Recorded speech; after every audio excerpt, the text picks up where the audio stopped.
It's 1985. There's an information theory symposium happening in Brighton, England, and there's this thin, white-haired man who's been wandering in and out of meetings all day. Nobody really notices him at first. He's quiet, keeps to himself, but then the rumors start, people start whispering, and suddenly there's a trickle of autograph seekers, and then the trickle becomes a flood, and now the hallways are clogged with people trying to get to this guy. That night at the banquet, the chairman gets up to the microphone and announces that one of the greatest scientific minds of our time is in attendance and would share a few words. The thin, white-haired man makes his way to the stage, but he can't even speak. The applause is deafening. It goes on and on. Finally, when the noise dies down, he leans into the microphone and says, "This is ridiculous."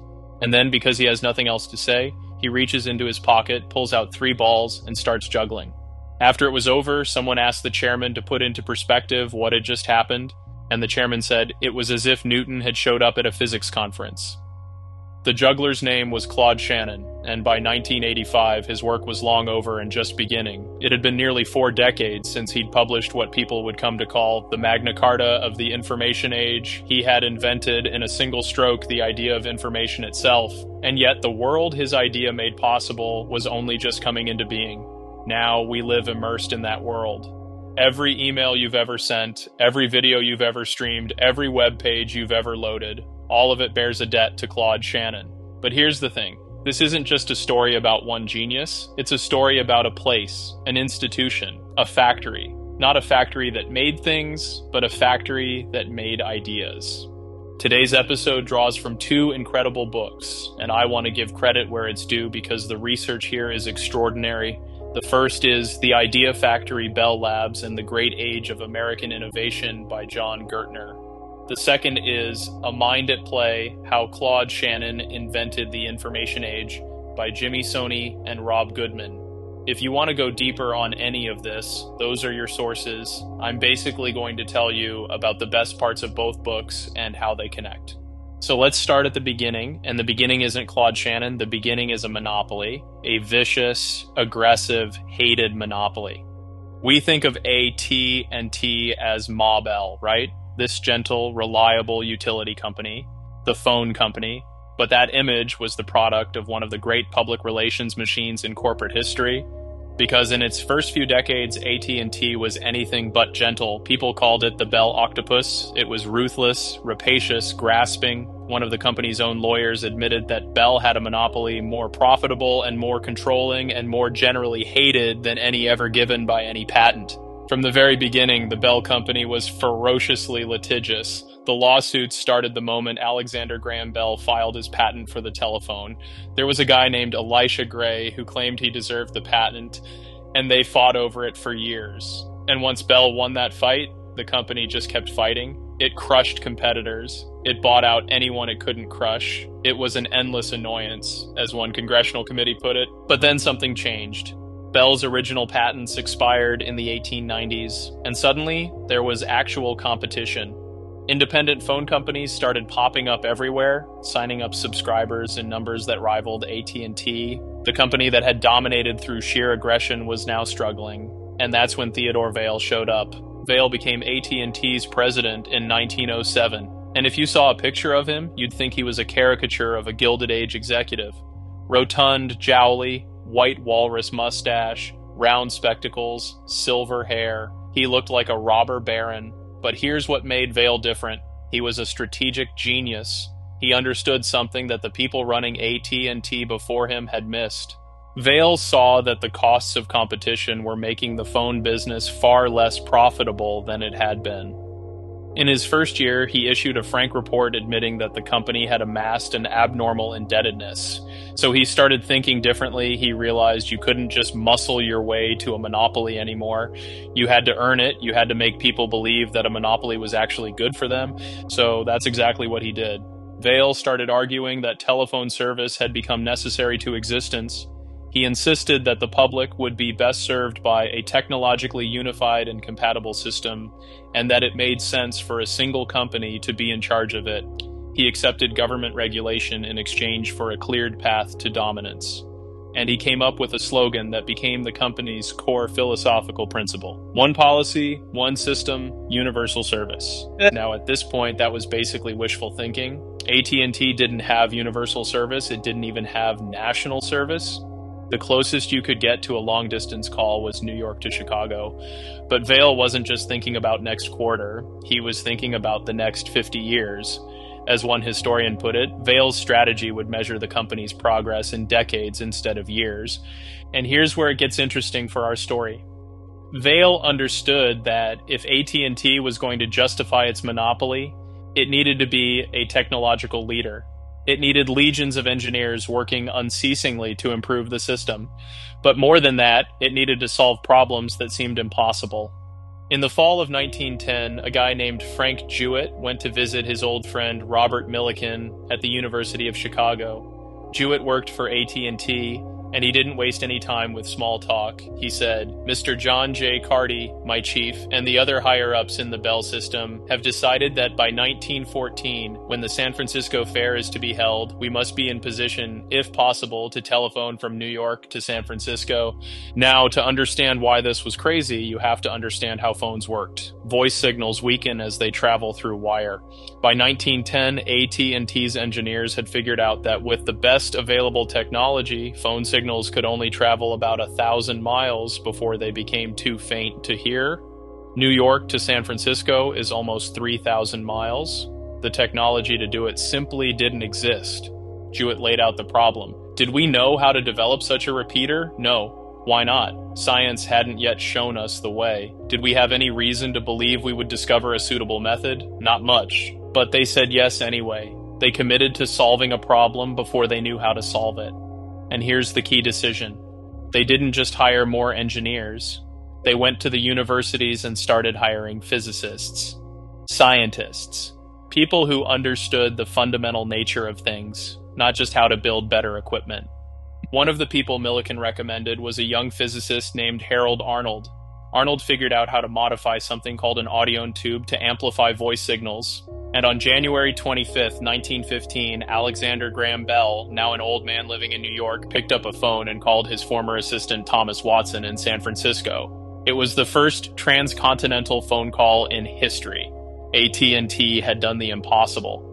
For Frank Jewett, that success proved something important. His cadre of young scientists could be trusted to achieve things that might at first seem technologically impossible. So he kept hiring. He wrote to Harvey Fletcher, another one of Millikan's students, every spring for 5 consecutive years until Fletcher finally agreed to join. And in late 1917, responding to an offer for $2,100 a year, a young physicist named Mervyn Kelly decided he would come to New York too. By 1925, the engineering department had gotten so big that AT&T spun it off into its own company. They called it Bell Telephone Laboratories. And this is where our story really begins. Bell Labs wasn't just a laboratory. Mervyn Kelly, who would eventually run the place, called it an Institute of Creative Technology. That phrase was deliberate. It was meant to signal that the line between art and science wasn't always distinct at Bell Labs. The people who worked there might have been eccentrics, but they weren't dreamers in the negative sense. They were paid for their imaginative abilities, yes. But they were also paid for working within a culture and within an institution where the very point of new ideas was to make them into new things. Here's something that surprised me when I read Gertner's book. You'd think a place like Bell Labs would be obsessed with coming up with ideas, but that's not how Kelly and his colleagues thought about it. They had a saying that I keep coming back to. There were plenty of good ideas out there, almost too many. Mainly, they were looking for good problems. Think about that for a second. They weren't hunting for ideas. They were hunting for problems worth solving. The distinction matters. An idea is abstract. A problem is concrete. A problem has constraints. It has stakes. It forces you to actually build something that works. And Bell Labs had an endless supply of good problems because the telephone system itself was basically invented from scratch over the course of decades. When the phone was first created, there were no ringers. Callers would get someone's attention by yelling "ahoy" into the receiver until the other person noticed. There were no hang-up hooks, no payphones, no phone booths, no operator headsets. The batteries worked poorly. Proper cables didn't exist. Neither did switchboards or dials or buttons. Dial tones and busy signals had to be invented. Lines strung between poles often didn't work or worked poorly. Lines put underground had even more problems. One researcher described Bell Labs as a problem-rich environment, and the people they hired to solve those problems came from a very specific background. They came from farms, from small towns, from the rural Midwest, people who knew how to fix things with whatever was at hand. Charles Towns, who would later win a Nobel Prize for his work on the laser, grew up on a farm near Greenville, South Carolina. He said that growing up that way made you pay attention to the natural world, to work with machinery, and to know how to solve practical problems and fix things innovatively with what is on hand. In his view, farms and small towns are good training grounds for experimental physics. Walter Bratton, who would help invent the transistor, grew up in rural Washington state. He spent an entire year before college herding cattle in the mountains, sleeping alone for months in a tent with a rifle. When he left for graduate school, he hopped a freight train to get there. He could take apart a car engine and put it back together with equal ease. This wasn't an accident. Bell Labs was deliberately recruiting people who understood the physical world, who had worked with their hands their whole lives, who had that tinkerer's instinct. And then there was the building itself. In the late 1930s, Bell Labs started constructing a new campus in Murray Hill, New Jersey, about 25 miles from New York. Kelly and the other executives didn't just want a functional space. They wanted an environment that would force their scientists to interact with each other. One of the vice presidents wrote that they wanted surroundings more suggestive of a university than a factory, but with a crucial difference. No attempt has been made to achieve the character of a university campus with its separate buildings. On the contrary, all buildings have been connected so as to avoid fixed geographical delineation between departments and to encourage free interchange and close contact among them. The physicists and chemists and mathematicians were not meant to avoid one another. The research people were not meant to evade the development people. By intention, everyone would be in one another's way. Members of the technical staff would have both laboratories and small offices, but these might be in different corridors, which meant you had to walk between them, and you'd inevitably run into colleagues along the way. And here's the detail that kills me. The long corridor that housed the physics researchers was intentionally made to be 700 feet in length. That's longer than 2 football fields. It was so long that to look down it from one end was to see the other end disappear at a vanishing point. Traveling its length without encountering a number of acquaintances, problems, diversions, and ideas would be almost impossible. That was the point. Walking down that impossibly long corridor, a scientist on his way to lunch was like a magnet rolling past iron filings. This wasn't an accident. It was architecture as innovation strategy. You couldn't hide in your office. You couldn't avoid the chemist working on a different problem or the mathematician who might see your work from a different angle. The building itself made sure of that. At its peak in the late 1960s, Bell Labs employed about 15,000 people, including some 1,200 PhDs. It was where the future was conceived and designed. One writer said that in a time before Google, the labs sufficed as the country's intellectual utopia. And one of the people who came through that environment was a quiet, skinny kid from a tiny town in Michigan. A kid who had built a telegraph out of barbed wire when he was a boy. A kid whose professors would become so convinced of his genius that they would literally try to stop him from learning to fly, because they couldn't risk losing him in a plane crash. His name was Claude Shannon, and the story of how he got to Bell Labs and what he did when he got there is one of the most remarkable intellectual journeys of the 20th century. Claude Elwood Shannon was born in 1916 in Gaylord, Michigan, population 3,000. He later described it as small enough that if you walked a couple of blocks, you'd be in the countryside. To give you a sense of how small town this place was, here are some actual headlines from the local newspaper. Wisconsin girl kills, wolf with mop stick, lumberjack dies of apoplexy, Vern Matz loses finger, meeting called to discuss artichokes. His father was a furniture store owner and the town's probate judge. His mother was a high school principal, which was unusual for a woman at the time. She was college educated, active in local organizations, and by all accounts the more intellectually vibrant of the two parents. Claude later described his father as clever but distant. The detail that matters from his childhood is this: Shannon was a born tinkerer. He rigged a telegraph line using the barbed wire fence that ran between his house and his friend's house half a mile away. He charged it himself with dry cell batteries at each end and spliced spare wire into any gaps to run the current unbroken. For insulation, he used whatever he could find: leather straps, glass bottlenecks, corn cobs, pieces of inner tube. He was sending information through farm fence wire before he was old enough to drive. His favorite story as a kid was Edgar Allan Poe's The Gold Bug. It's about a man who finds a coded message that leads to buried treasure, and the story ends with a detailed lecture on how to break codes through frequency analysis. Of the 65 stories Poe wrote, it's the only one that ends with a lecture on cryptanalysis, and it was Claude Shannon's favorite. He loved science and disliked facts, or rather he disliked facts that he couldn't bring under a rule and abstract his way out of. Chemistry tested his patience because there were too many facts to memorize, too many exceptions, not enough clean underlying principles. Math was different. Math came easily. He later said, "I think one tends to get into work that you find easy for yourself."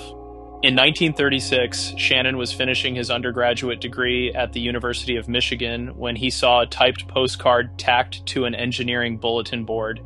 It was an invitation to come east and help build a mechanical brain. MIT was looking for someone to run something called the differential analyzer, an early analog computer the size of a room. Shannon pushed hard for that job and got it.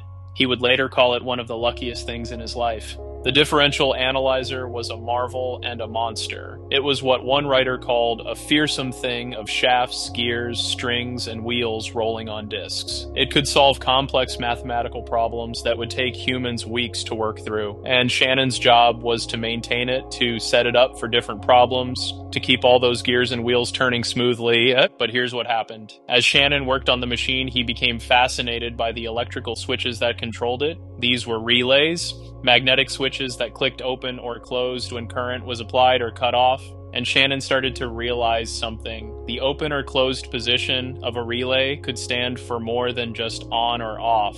It could represent yes or no, true or false, 1 or 0. A string of relays could branch out in different logical directions, answering complicated questions or executing complicated commands. Shannon saw that you could make sense of these circuits through an obscure branch of mathematics called Boolean algebra, which was based entirely on ones and zeros, on true and false. He spent the summer of 1937 at Bell Labs, thinking about this connection between switches and logic, and then he went back to MIT and wrote it up. His master's thesis was called A Symbolic Analysis of Relay and Switching Circuits. It was about 25 pages long, and it would become known as possibly the most important, and also the most famous, master's thesis of the century. What Shannon proved was that electrical circuits could evaluate any logical statement. As Walter Isaacson put it, this became the basic concept underlying all digital computers. Every computer you've ever used, every phone in your pocket, every server running the internet, all of it traces back to a 21-year-old kid from Michigan who realized that switches could do logic. And here's the thing that gets me. Once switches are reduced to symbols, the switches themselves no longer matter. The system could work in any medium. Clunky mechanical relays, vacuum tubes, transistors, microchips. The rules Shannon worked out for a room-sized mechanical computer are the same rules built into the chips in your laptop. The insight was that fundamental. Shannon's advisor at MIT was Vannevar Bush, who would soon become the most powerful scientist in America, and Bush recognized immediately that he had someone special on his hands. He described Shannon as a decidedly unconventional type of youngster. He is shy, personally likable, and a man who should be handled with great care. That phrase, handled with great care, tells you something. When Shannon enrolled in a flying class after his thesis was published, the professor teaching the course thought something was off about this student, so he asked around, and based on what he learned, he wrote a letter to MIT's president saying, "I am convinced that Shannon is not only unusual, but is in fact a near genius of most unusual promise." And then he asked for permission to ban Shannon from the cockpit. Such a life wasn't worth risking in a crash. There was a quiet accord among the professors at MIT. People like Shannon come along so rarely that they must be protected. Bush believed Shannon was an almost universal genius, whose talents might be channeled in any direction. And he set about doing exactly that, channeling Shannon, guiding him, trying to turn this unusual kid into a mathematician who could change the world. But before we get to what Shannon did next, we need to talk about what was happening back at Bell Labs. Because in the late 1930s, a conversation took place that would change everything. Mervyn Kelly was the guy running research at Bell Labs by this point. Remember, he was one of those young physicists hired from the Midwest, trained under Millikan at Chicago. He'd worked his way up through the vacuum tube shop, extending the life of telephone repeater tubes from 1,000 hours to 80,000 hours. By 1936, he was director of research, and Kelly had a problem he couldn't stop thinking about. The telephone system had two weak points, two components that broke, that failed, that limited everything else.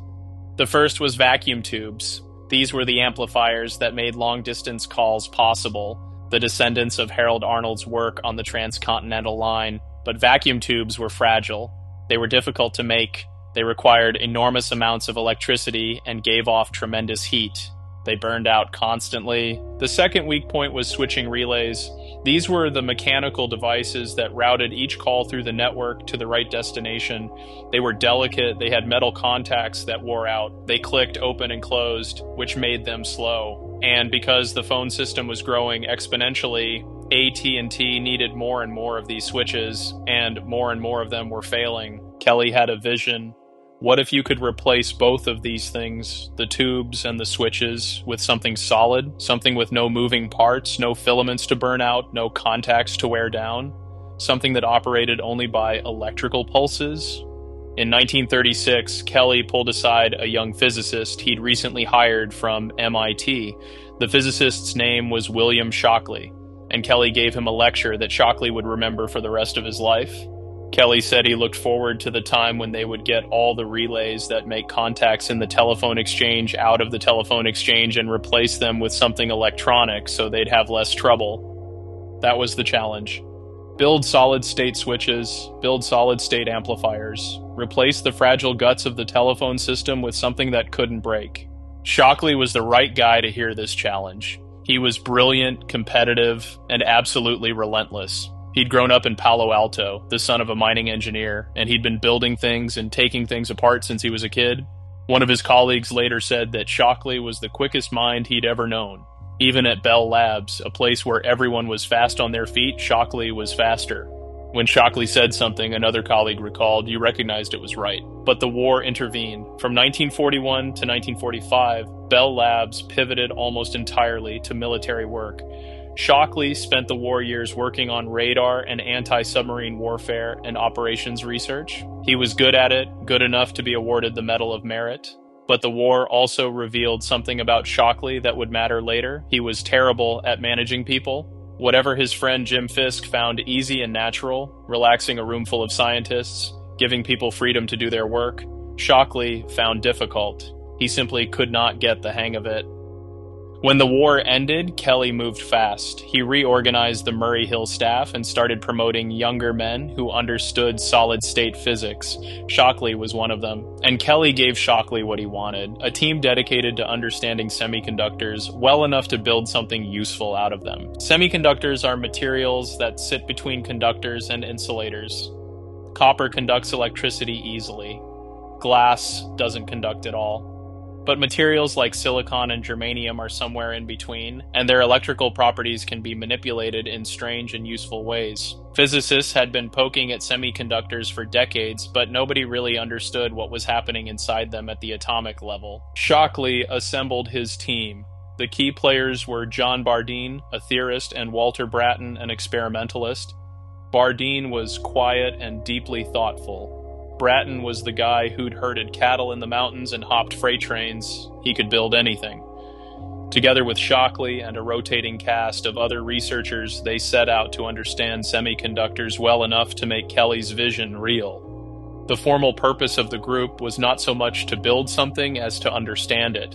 They were after basic knowledge. Only in the back of their minds did a few of them believe they would find something useful for the Bell system anytime soon. The work was abstract in a way that's hard to convey. One historian wrote that everything in a solid happens on such a minute scale that not even a microscope, even an electron microscope, can resolve the elementary processes. The scientist must operate at a level of abstraction of which the untrained mind is not capable in order to visualize processes which cannot be seen. So the theorists worked on blackboards, trying to see at a subatomic level the surfaces and interiors of semiconductor crystals. And the experimentalists tested those predictions at their lab benches with carefully calibrated instruments. They would carry their discussions into lunch at the cafeteria, or they would get in their cars and drive down Diamond Hill Road to a little hamburger joint called Snuffy's. The Bell Labs cafeteria didn't serve beer. Snuffy's did. For 2 years, they made progress but couldn't get a working amplifier. Shockley had a theory about how to build one, something called the field effect. But every time they tried to build it, it didn't work. There was something blocking them, something they didn't understand about the surface of the semiconductor. Bardeen eventually figured out that there were what he called surface states, a kind of barrier that was trapping the electrical charge and preventing the amplification they were looking for. Once they understood the problem, things started moving fast. Bardeen and Brattain began collaborating intensely, trying different configurations, different materials. By the fall of 1947, they were getting close. On November 21st, a Friday, Brattain ran an experiment that showed a slight gain in power. That night, he told the members of his carpool that he had taken part in the most important experiment of his life. But over the weekend, he had second thoughts. If they were really onto something, it was too important to become gossip. On Monday, he asked his carpool to forget what he'd told them. He made them swear to secrecy. Over the next few weeks, Brattain and Bardeen refined their approach. They switched from silicon to germanium. They tried different configurations of wires and contacts. By December 16th, Brattain had built a crude device with 2 gold contacts pressed into a tiny slab of germanium, and when he connected it and wiggled it just right, he got a remarkable effect. Real amplification, significant power gain. They spent the next week refining the device for a demonstration to Bell Labs management. It was scheduled for December 23rd, 1947. Mervyn Kelly wasn't invited. There was a tradition at the labs of keeping important developments confined to middle management for a while, in case something that looked like a breakthrough turned out to be nothing. The worst scenario would be telling Kelly without being sure. On December 23rd, the demonstration went forward. The device worked. A voice signal was passed through the circuit, and there was a distinct gain in speech level that could be heard by anyone in the room. On Christmas Eve, Brattain wrote up what had happened in his notebook and made a quick drawing of the amplifier he had built. Bill Gates once said that if he could take a time machine anywhere, his first stop would be Bell Labs in December 1947. That's when the transistor was born. Now what happened next is complicated and in some ways ugly. Shockley felt that he deserved more credit than he was getting. After all, he was the one who had led the group, who had championed the idea of solid-state devices, who had developed the theoretical framework. But it was Bardeen and Brattain who had actually built the first working transistor, and their lab notebooks proved it. Shockley responded by going off on his own. On New Year's Eve 1947, just a week after the demonstration, he checked into a hotel in Chicago and spent the next few weeks working obsessively on his own design for a transistor, one that would be superior to what Bardeen and Brattain had built. By the end of January, he had sketched out what would become known as the junction transistor. It was a different approach, a sandwich of semiconductor materials rather than 2 wire points pressed into a slab.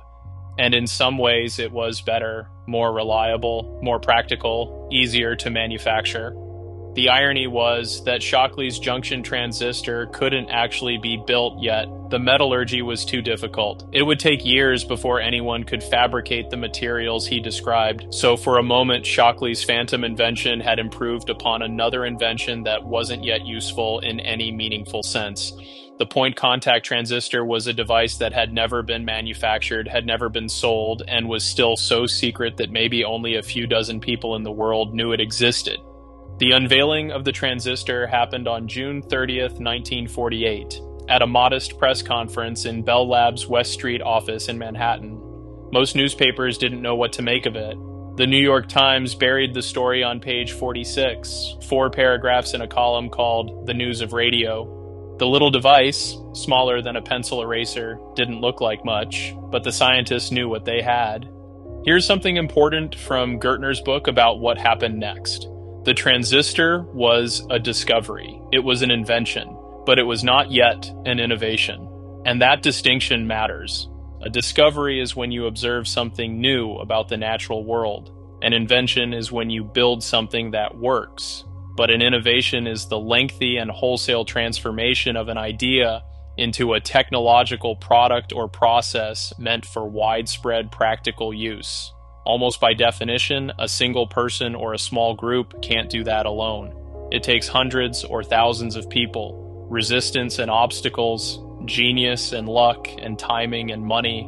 The transistor was a breakthrough, but the breakthrough was just the beginning. Kelly understood this. He handed the transistor off from Shockley's research group to a much larger development department. An engineer named Jack Morton, brilliant, bullying, hard drinking, took charge of figuring out how to actually manufacture these things by the thousands with enough uniformity and reliability to be useful. It would take years. The wave of a hand or a spell of humidity could alter the transistor's performance. It was so delicate that sometimes it would stop working if someone slammed a door nearby.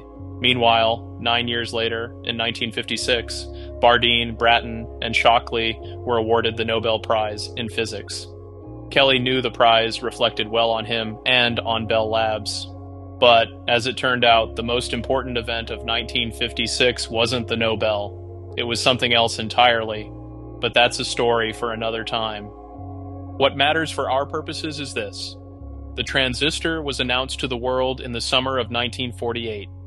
And 1 month earlier, in July 1948, the Bell System Technical Journal published the first part of a paper that would prove just as important, maybe more important. It was called A Mathematical Theory of Communication, and the author was Claude Shannon. Remember where we left Shannon. He was a young man under the protection of Vannevar Bush, who believed Shannon was an almost universal genius. After his master's thesis, Shannon did a PhD on genetics, spent some time at the Institute for Advanced Study in Princeton, and then joined Bell Labs full-time in 1941.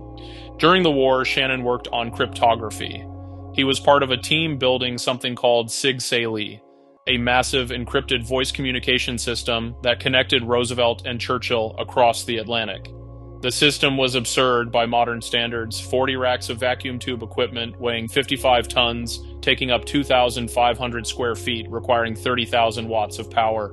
But it worked. For the first time, secret speech could cross the Atlantic. Shannon's job was to check the algorithms that allowed the encrypted message to be securely reconstructed on the receiving end. The work was so classified that even though he was on the team, he wasn't told what all his number crunching was actually for. But it gave him a window into something important. Encoded speech, transmission of information, cryptography, a synthesis that may not have taken place anywhere else in the world at that moment. And here's where it gets interesting. In 1943, a British mathematician named Alan Turing came to America as part of a government tour of military encryption projects. Turing's reputation preceded him. He was already famous in mathematical circles for proving that any solvable mathematical problem could, in principle, be solved by machine. Turing spent time at Bell Labs working on Sig-Say-Lee, and according to Turing's biographer, Shannon and Turing met daily over tea in public in the Bell Labs cafeteria, two of the greatest minds of the 20th century sitting across from each other, unable to discuss their classified work. Turing was envious of Shannon in a way. Shannon had found a role as an academic philosophical engineer, exactly the kind of role Turing might have liked if the British system had allowed for it. Shannon, for his part, was amazed by Turing's thinking. He later said, "I think Turing had a great mind, a very great mind." Neither man left a record of their conversations, but we know the one topic they avoided. Shannon said, "We talked not at all about cryptography. I don't think we exchanged word one about cryptography." Asked whether he knew what Turing was working on, Shannon said he only knew it in broad strokes. He had no concept of the Enigma machine or Turing's role in breaking it. But whatever they did talk about, logic, computation, the nature of information, it must have been extraordinary. Two founders of the digital age meeting for tea in a New Jersey cafeteria while the world was at war. Throughout the war years, Shannon's colleagues at the labs heard little, if anything, from him about a private project he was working on, something about communications, something about information. He didn't talk about it, he just worked on it, alone, at night, in his bachelor apartment on West 11th Street in Greenwich Village. A colleague described Shannon in those years as a man of closed doors and long silences, who thought his best thoughts in Spartan bachelor apartments and empty office buildings. The authors of A Mind at Play paint a vivid picture. There was little or nothing in the icebox. When he wanted to take a break, he would put down his pencil, pick up his clarinet, and play. Shannon loved jazz and Dixieland. He had a large record collection and played clarinet himself. So picture this, a thin, angular man alone in a Greenwich Village apartment, working out equations in pencil on lined paper, and then picking up his clarinet to play along with a record before going back to the math. Years of this, years of silence. And then in July 1948, a month after the transistor was announced, the first part of his paper was published. The second part came out in October. It was called A Mathematical Theory of Communication, and a colleague would later call it a bomb. It was stunning in its scope. Shannon had conceived of a new science nearly from scratch, and it was stunning in its surprise. He had gone years barely speaking a word of it to anyone. So what did Shannon actually prove? Let me try to explain it the way Gertner and Sony and Goodman explain it. Before Shannon, information was a telegram, a photograph, a paragraph, a song. These seemed like completely different things. A phone call wasn't like a radio broadcast, which wasn't like a television signal, which wasn't like a message sent by Morse code. They used different technologies, different methods, different everything. There was no common framework for thinking about them. After Shannon, all of that collapsed into one idea. Information could be entirely abstracted into bits. The sender no longer mattered. The intent no longer mattered. The medium no longer mattered. Not even the meaning mattered. A phone conversation, a snatch of telegraphy, a page from a detective novel, all of it could be brought under a common code. Shannon showed that all communications could be thought of in terms of information. All information could be measured in bits. And all measurable information could and should be thought of digitally. One of Shannon's colleagues said these ideas seemed obvious to people living in the 21st century, but were a bolt from the blue to those just getting over the Second World War. We take it for granted now that everything is bits, that everything is ones and zeros. But before Shannon, nobody thought that way. He had to prove it. And then he proved something even more remarkable. For a century, engineers had assumed that noise was just something you had to live with. When you send a signal through a wire or through the air, it gets corrupted. Static on the radio, snow on the television, crackle on the phone line. The physical world taxes your messages. Every engineer knew this. It was common sense. Shannon proved that noise could be defeated. He proved mathematically that information sent from point A could be received with perfection at point B. Not just often. Essentially always. You could digitize information and send it flawlessly with an arbitrarily small amount of error. This was considered hopelessly utopian until the moment Shannon proved it was not. Another engineer marveled. How he got that insight, how he even came to believe such a thing, I don't know. Think about what this means. When the Voyager 1 probe reached the edge of the solar system in 1990, it turned its camera back toward Earth and snapped a picture. In that picture, Earth was less than a single pixel. Carl Sagan called it a mote of dust suspended in a sunbeam, and that image was transmitted across 4 billion miles of void through all the noise of space and arrived intact. Claude Shannon did not write the code that protected that image from error and distortion, but 4 decades earlier he had proved that such a code must exist, and so it did. The paper was immediately recognized as something extraordinary. Scientific American would later call it the Magna Carta of the Information Age. Shannon, at 32 years old, was suddenly one of the brightest stars of American science. And here's the part that's so strange, so characteristically Shannon. At the height of his fame, when information theory had become the buzzword to explain everything from geology to politics to music, Shannon published a 4-paragraph article kindly urging the rest of the world to vacate his bandwagon. People were applying his ideas to fields where they didn't belong, making claims he couldn't support. He wanted them to stop. He knew very little of ambition or ego or avarice or any of the other unsightly drivers of accomplishment. His best ideas had waited years for publication. His interest drifted across problems on a private channel of its own.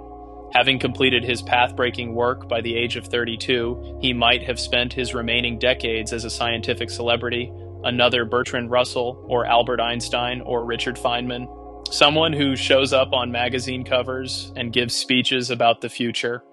Instead, he spent those decades tinkering. He built an electronic mouse named Theseus that could solve mazes. He built a turtle out of erector set parts that walked around his house. He wrote the first paper on chess-playing computers, a distant ancestor of IBM's Deep Blue. He built the first wearable computer designed to beat roulette. He built a calculator that worked in Roman numerals and named it Throwback, thrifty Roman numeral backward-looking computer. He customized a fleet of unicycles. He spent years studying the mathematics of juggling. He built a flame-throwing trumpet, and he built what might be the most Shannon object of all, the ultimate machine. It was a box with a switch on it. When you flipped the switch, there was a whirring of gears. A mechanical hand emerged from the box, flipped the switch off, and disappeared back inside. That was it. That was the entire machine. Its only function was to turn itself off.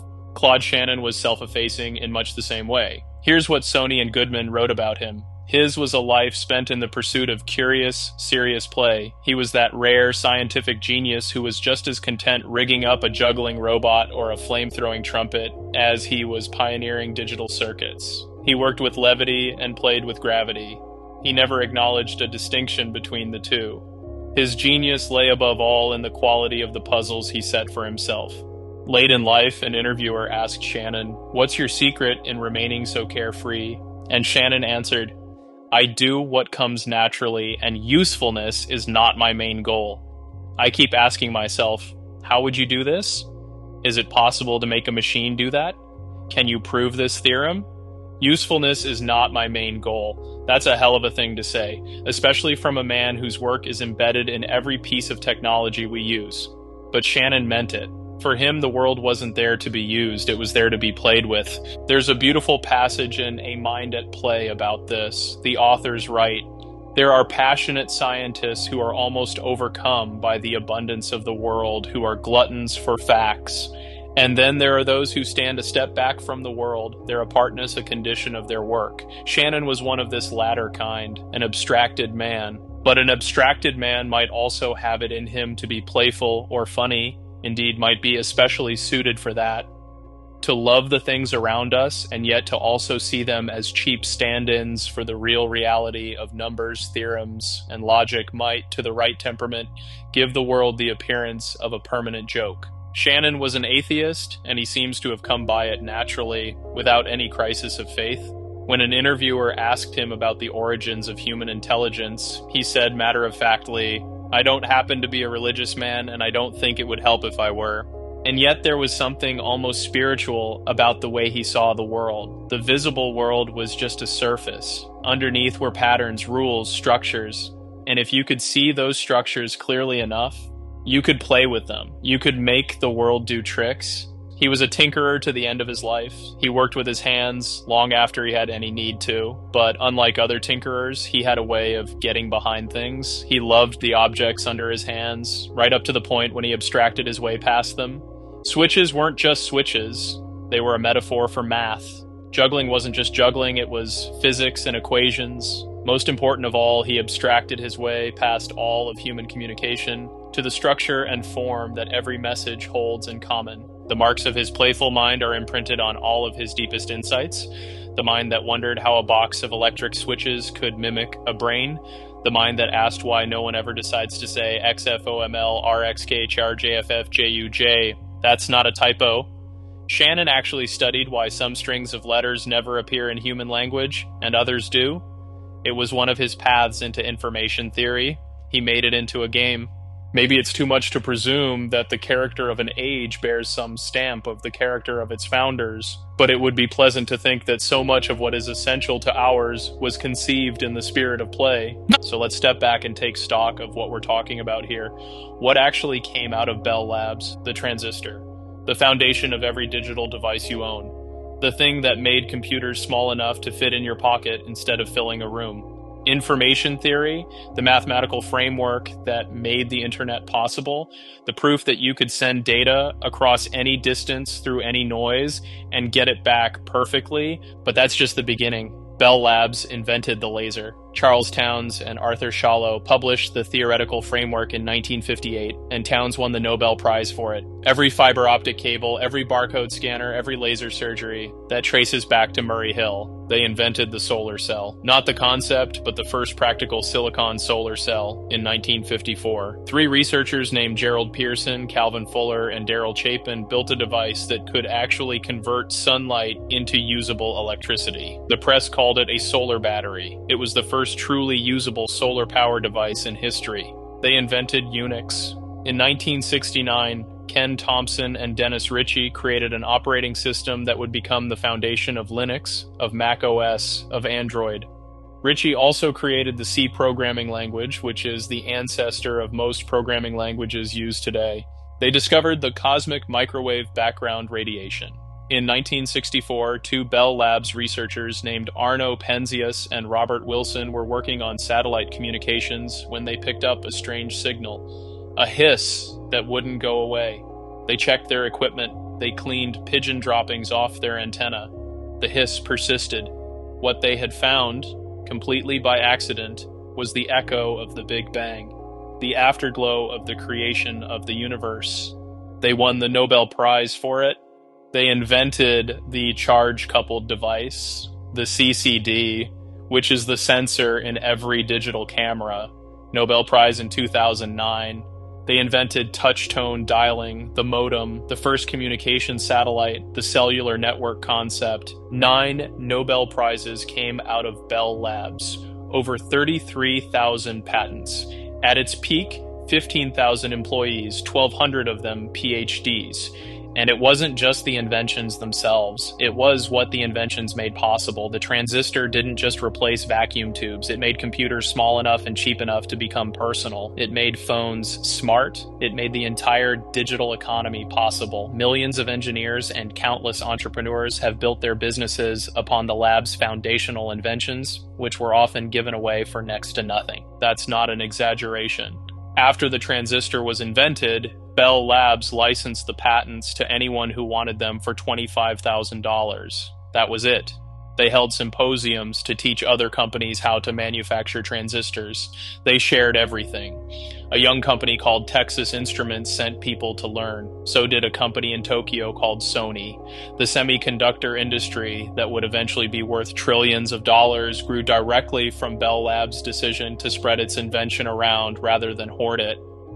John Gertner puts it simply, for a long stretch of the 20th century, Bell Labs was the most innovative scientific organization in the world.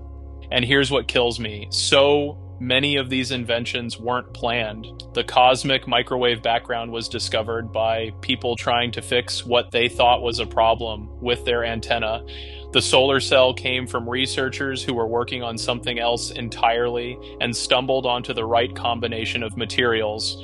Zone refining, a technique that allowed Bell Labs to produce the purest materials in human history, 1 atom of impurity among 100 million atoms, was invented by a metallurgist named Bill Fan, who came up with the idea during a nap. He had put his feet up on his desk after lunch, dozed off, and woke up suddenly with the solution. He brought his chair down with a clack he still remembered decades later. Kelly would eventually tell people that Fan's idea was one of the most important inventions of the past 25 years. He didn't mention that it came from a guy sleeping on the job. There's a word Gertner uses that I keep coming back to. He says that wholly unscientific factors, serendipity and chance, played a part in the lab's innovations. Bardeen couldn't find an office when he joined the semiconductor group, so he just camped out in Brattain's laboratory. That accident, that proximity, was part of what made the transistor happen. But serendipity doesn't happen by accident. Or rather, it does. But you can create the conditions for it. You can build a 700-foot corridor. You can put the cafeteria in a place where everyone has to walk past everyone else. You can hire people from farms and small towns who know how to fix things with whatever's at hand. You can tell them to look for good problems instead of good ideas. You can measure progress in decades instead of years. You can give people room to take naps after lunch and wake up with breakthroughs. That's what Bell Labs did. And the principles behind it aren't obsolete. Gertner makes this point explicitly. He writes, "While our engineering prowess has advanced a great deal over the past 60 years, the principles of innovation largely have not. Indeed, the techniques forged at Bell Labs, that knack for apprehending a vexing problem, gathering ideas that might lead to a solution, and then pushing toward the development of a product that could be deployed on a massive scale, are still worth considering today, where we confront a host of challenges that seem very nearly intractable. Some observers have taken to calling them wicked problems. Climate change, pandemic disease, information overload. The problems we face now are as hard as anything Bell Labs tackled, maybe harder, and yet we've somehow convinced ourselves that innovation only comes from small teams of scrappy entrepreneurs moving fast and breaking things, that the idea factories of the past have nothing to teach us." Gertner thinks that's too simple. He writes, "To consider what occurred at Bell Labs, to glimpse the inner workings of its invisible production lines, is to consider the possibilities of what large human organizations might accomplish." Large human organizations. That phrase matters. The transistor wasn't invented by a lone genius in a garage. It was invented by a team, inside an institution, funded by a monopoly, with a mandate to think in decades. Information theory came from a lone genius. Sure, but that genius was employed by Bell Labs, protected by Bell Labs, given the freedom to work on whatever he wanted by Bell Labs. Shannon's apartment was in Greenwich Village, but his salary came from Murray Hill. There's a tension here that I don't want to resolve too neatly. Bell Labs existed because of a monopoly. A T&T could afford to fund basic research because it had no competition. It could think in decades because it didn't have to worry about quarterly earnings. When the monopoly was broken up in 1984, Bell Labs began its long decline. The conditions that created it were specific to a time and place that no longer exists. But that doesn't mean the lessons are useless. It means we have to think harder about how to apply them. How do you create the conditions for serendipity without a monopoly? How do you fund basic research when shareholders want returns next quarter? How do you build institutions that think in decades when the world moves in news cycles? I don't have the answers. But I know that Bell Labs proved something important. It proved that you could organize genius. You could build a place where brilliant people collided with each other and with hard problems, and you could sustain that for decades, and the results would change the world. The writer Arthur C. Clarke visited Bell Labs in the late 1950s. He wrote, "At first sight, when one comes upon it in its surprisingly rural setting, the Bell Telephone Laboratories' main New Jersey site looks like a large and up-to-date factory, which in a sense it is, but it is a factory for ideas, and so its production lines are invisible. A factory for ideas, production lines you can't see, that's what they built." And one of the most important products of that factory was a skinny kid from Michigan who built a telegraph out of barbed wire and grew up to juggle on stage when he had nothing else to say. Rarely has a thinker who devoted his life to the study of communication been so uncommunicative. That's how Sony and Goodman describe him. Seen in profile, he almost vanished, a gaunt stick of a man, and a man almost entirely written out of a history defined by self-promoters. Think about who gets remembered from the 20th century. The entrepreneurs, the executives, the people who put their names on buildings and gave interviews and cultivated their image. Shannon did none of that. He wrote his papers, built his gadgets, rode his unicycles, and mostly stayed quiet. If you ask the average person who invented the information age, they'd probably guess Steve Jobs or Bill Gates. They wouldn't guess the clarinet-playing mathematician who proved that noise could be defeated. But the people who knew, the engineers and scientists who built on his work, they understood. That's why the standing ovation in Brighton went on so long. That's why they compared it to Newton showing up at a physics conference. Let's go back to Brighton. It's 1985. Claude Shannon is 69 years old. His hair is white and thin. His wife Betty is with him. They've been married for nearly 4 decades. She's been his partner in everything, including some of his craziest gadgets. She helped him build the wearable computer they use to beat roulette in Las Vegas. Shannon has been wandering the conference all day. Information theory has grown into a vast field, thousands of researchers building on the foundation he laid in 1948. Most of them have never met him. Many of them weren't sure he was still alive, and now he's on stage, and the applause won't stop, and he's just said, "This is ridiculous," and pulled out 3 balls and started juggling. This is who he was. When the moment called for a speech, for gravitas, for some reflection on his legacy, he juggled. He had spent years studying the mathematics of juggling. He had built juggling robots. He had published equations describing the optimal patterns. For Shannon, juggling wasn't a party trick. It was a problem, a puzzle, a game. His whole life was like that. The most useful things came from a man who wasn't interested in usefulness. The foundations of the digital age were laid by someone who just wanted to know if you could make a machine do something. The information theory that makes your phone work was developed by a guy who spent his evenings playing clarinet along with Dixieland records in an apartment with an empty refrigerator. "What's your secret in remaining so carefree?" the interviewer asked. "I do what comes naturally, and usefulness is not my main goal." There's something almost offensive about that answer. We're supposed to believe that impact requires ambition, that changing the world requires wanting to change the world, that you have to be driven by some grand vision, some mission, some purpose. Shannon didn't have any of that. He had puzzles, he had curiosity, he had play, and maybe that's the lesson. Not that we should all retreat into our obsessions and ignore the world, but that the deepest work sometimes comes from people who aren't trying to do deep work. They're just trying to answer a question that won't leave them alone. They're just trying to see if something is possible. They're just playing. The authors of A Mind at Play put it beautifully. They write, "Maybe it is too much to presume that the character of an age bears some stamp of the character of its founders, but it would be pleasant to think that so much of what is essential to ours was conceived in the spirit of play." The spirit of play, that's what Shannon brought to everything. That's what the best of Bell Labs enabled. A place where serious people could play seriously, where a metallurgist could nap his way to a breakthrough, where a theorist and an experimentalist could hash out their ideas over beers at Snuffy's, where a quiet mathematician could spend years in silence working on something nobody asked for, and then drop a bomb that created a new science. I started this episode with Shannon juggling on stage in Brighton. Let me end it with a different image. It's 1990. The Voyager 1 space probe has reached the edge of the solar system, nearly 4 billion miles from Earth. Mission controllers send a command. Turn the camera around. Take one last picture before you leave. The probe complies. It snaps a photograph. And in that photograph, Earth appears as less than a single pixel, a tiny pale blue dot. Carl Sagan called it a mote of dust suspended in a sunbeam. That image traveled 4 billion miles through the void of space, through radiation and interference, through all the noise the universe could throw at it, and it arrived intact. Every pixel in place, no errors, no distortion. Claude Shannon did not write the code that protected that image. But 40 years earlier, sitting alone in a Greenwich Village apartment, working in pencil on lined paper, taking breaks to play clarinet, he proved that such a code must exist. He proved that information could survive any journey through any noise across any distance. And so it did.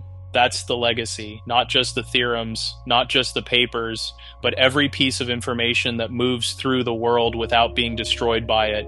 Every message that arrives intact. Every image that survives the void. Every email, every video call, every file download. All of it riding on mathematics that a quiet man worked out alone, in secret because he was curious. Shannon died in 2001 after years of Alzheimer's disease had slowly erased the mind that had done so much. By the end, he didn't recognize his own work. He didn't remember information theory, the cruelest irony imaginable. The man who had figured out how to preserve information perfectly couldn't preserve his own memories.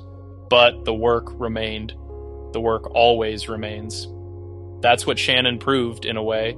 Information, properly encoded, survives. It outlasts the sender. It outlasts the medium. It outlasts everything except the mathematics that protects it. A man who didn't care about usefulness turned out to be one of the most useful people who ever lived. A factory that made ideas turned out to change the world more than any factory that made things. A kid who built a telegraph out of barbed wire turned out to be the founder of the information age. And when they gave him a standing ovation for it, he juggled. Thanks for listening.